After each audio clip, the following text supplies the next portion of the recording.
আসসালামু আলাইকুম রহমতুল্লাহ। নিরাময় হোমিও ক্লিনিকের পক্ষ থেকে আপনাদের আরও একবার স্বাগত জানাচ্ছি।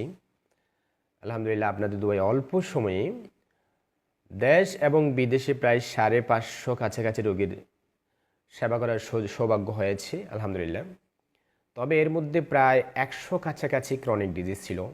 ব্রেস্ট টিউমার, জরায়ু টিউমার থেকে শুরু করে সব প্রকারের টিউমার, লিভার সমস্যা, কিডনির সমস্যা, কিডনিতে পাথর, যৌন সমস্যা, বাত ব্যথা সহ বেশ কিছু ক্রনিক ডিজিজ নিয়ে কাজ করেছি। অধিকাংশ রোগীর ফলাফল পুরোপুরি সুস্থ আলহামদুলিল্লাহ। এর মধ্যে আজকে আমার সাথে আছে সৌদি আরবের পবিত্র মক্কা শরীফ থেকে আমার প্রিয় ছাত্র সিরাজুল ইসলাম। সে হঠাৎ আমার সাথে ফোন করে বলে যে কি স্যার, হোমিওপ্যাথিতে টিউমার সমস্যা কি কতদিন সময় লাগে, এটা পুরোপুরি নিরাময় হয় কি না। আমি তাকে আশ্বস্ত করলাম এ পর্যন্ত যত টিউমার রোগী দেখেছি 1.5 মাস, 2 মাস বা 3 মাসের অধিক তো কোনো টিউমার এখনো পর্যন্ত আমার সময় লাগেনি। প্রায় অনেক রোগী আমি দেখেছি 1 মাসের মধ্যে টিউমার পুরোপুরি সুস্থ হয়ে গেছে, একদম পুরোপুরি নির্মূল হয়ে গেছে। তো তখন সে বললো দেখি স্যার, আমার যে ফিটে টিউমার, শক্ত টিউমার, এটা নিয়ে বেশ আমি চিন্তিত আছি, আমার ক্ষেত্রে কি মেডিসিন দেবেন। আমি তাকে বললাম এত দূরে তো অবশ্যই লিকুইড পাঠানো যাবে না। আমি তার সমস্ত লক্ষণ সমষ্টি দেখার পরে তাকে জাস্ট আমি ক্যালকেরিয়া ফ্লোর এবং ক্যালকেরিয়া ফোস দিয়ে মাত্র 1 মাস 15 দিনের মধ্যে তার পুরোপুরি টিউমার সুস্থ হয়েছে, নির্মূল হয়েছে। সে অনেক খুশি, সে অনেক রিকোয়েস্ট করেছে যেন তাকে নিয়ে আমি একটা ভিডিও করি। আমার অসংখ্য রোগী সুস্থ হয়েছে, বাট ভিডিও দেওয়ার সময়টা আমার হয় না অনেক ব্যস্ততার কারণে। তবে আমি খুব চেষ্টা করব শীঘ্রই যারা সুস্থ হয় তাদের মধ্যে কিছু সংখ্যক নিয়ে অন্তত একটা প্রতিবেদন দেয়া। তো যাই হোক, আজকে আমার সাথে আছেন সিরাজুল ইসলাম সৌদি আরবের মক্কা শরীফ থেকে। একটু তার সাথে আগে কথা বলে নিই, আপনারা তার কাছ থেকে শুনুন। সিরাজুল ইসলাম, তুমি শুনতে পাচ্ছ আশা করি। কেমন আছো তুমি? আচ্ছা, তুমি যে আমার কাছ থেকে যে টিউমারের সমস্যায় ট্রিটমেন্ট নিয়েছো, আমি তোমাকে কি মেডিসিন দিয়েছিলাম এবং তুমি যে সুস্থ হয়েছো তার কিছু কথা আমাদের অবশ্যই তুলে ধরবা।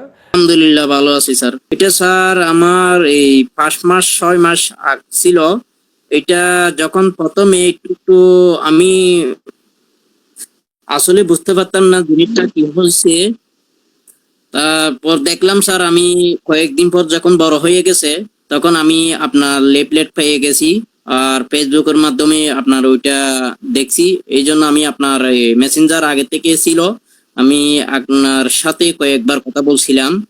এরপর আপনার চেম্বারটা দেখলাম, দেখার পর আপনাকে ফোন দিচ্ছি, আপনার সাথে আলাপ করছি। এটা হুট করে বললাম যে এটা আপনি যেভাবে আমার থেকে জিজ্ঞেস করছেন ওইভাবে আমি বলছি, আপনি হুট করে ওই জিনিসটা জানতে পারছেন। আমি অনেক ডাক্তার দেখলাম, ওইটা অপারেশন করতে হয়, এভাবে করতে হয়। আলহামদুলিল্লাহ আপনার মেডিসিন গুলো দেখতেছে একদম তাড়াতাড়ি সুস্থ হয়ে গেছে, এটার জন্য আলহামদুলিল্লাহ স্যার। আমি আল্লাহর কাছে চাইছি ওইটা সফল করছে আর আপনার ওইটাও সফল হয়েছে আর কি। ওকে সিরাজুল ইসলাম, ধন্যবাদ তোমাকে, অনেক অনেক ধন্যবাদ। ভালো থাকবা, সুস্থ থাকবা এবং নিজের জীবনের সবসময় একটা সুন্দর অভ্যাস রাখবা, সুস্থ থাকবা অনেক অনেক বেশি।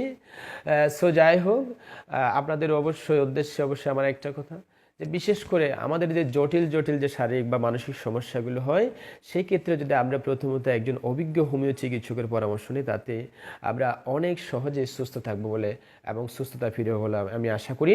আর তাছাড়া আরেকটা মেসেজ আপনাদের দিয়ে যাচ্ছি, আমি আপনাদের দোয়ায় আরেকটা বড় বিষয়ে, বিশেষ করে বড় প্রকারের একটা ক্যান্সার বলা যেতে পারে, তার উপরে কাজ করতে যাচ্ছি। থ্যালাসেমিয়া রোগী আগামী রবিবার 4 তারিখ, হ্যাঁ 4 তারিখ 2 মাস 2024 রবিবারে থ্যালাসেমিয়া বিষয়ের সচেতনতা ও চিকিৎসা বিষয়ক একটা সেমিনার হবে রবিবার বিকাল 4টার সময়। আপনারা কক্সবাজার সহ পুরো বাংলাদেশে থ্যালাসেমিয়ায় আক্রান্ত যে সমস্ত শিশুরা রয়েছে তাদেরকে নিয়ে অবশ্যই উপস্থিত থাকলে অনেক ভালো হবে। আপনারা পরামর্শ পাবেন। এবং হোমিওপ্যাথিতে থ্যালাসেমিয়া রোগীর পরিপূর্ণ একটা চিকিৎসা আছে। 50% রোগী ভালো হয়ে যায় এবং যারা ভালো হয় না তারাও কিন্তু অনেক একটা ভালো অবস্থানে চলে যায়। প্রায় 6 মাস 1 বছর পর রক্ত দেওয়ার সুযোগটা অন্তত তৈরি করা যায়। কারণ আমরা জানি সবচেয়ে মারাত্মক একটা রোগ হচ্ছে থ্যালাসেমিয়া রোগ, যে সন্তানদের আছে তার পরিবারের অনেক কষ্ট থাকে প্রতি মাসে মাসে রক্ত দেয়া এবং প্রতিনিয়ত তাদের নিয়ে একটা চিন্তিত হওয়া। আশা করি আপনারা যারা থ্যালাসেমিয়ায় বিভিন্ন আশপাশে রোগী আছে, আপনারা অবশ্যই আগামী 4 তারিখ রবিবার বিকেল 4টার সময় আপনারা ঈদগাহ নিরাময় হোমিও ক্লিনিকে আমার চেম্বারে প্রত্যেকে হাজির হবেন। আপনাদের এটা অনুরোধ থাকবে এবং সাথে আমার জন্য একটু দোয়া করবেন, যাতে অন্তত এই হোমিও মেডিসিনের হোমিও চিকিৎসার এই যে বিশেষ করে সুফলটা যেন ছড়িয়ে দিতে পারি বাংলাদেশ সহ সারা বিশ্বময়। আজকে এই পর্যন্তই। খোদা হাফেজ।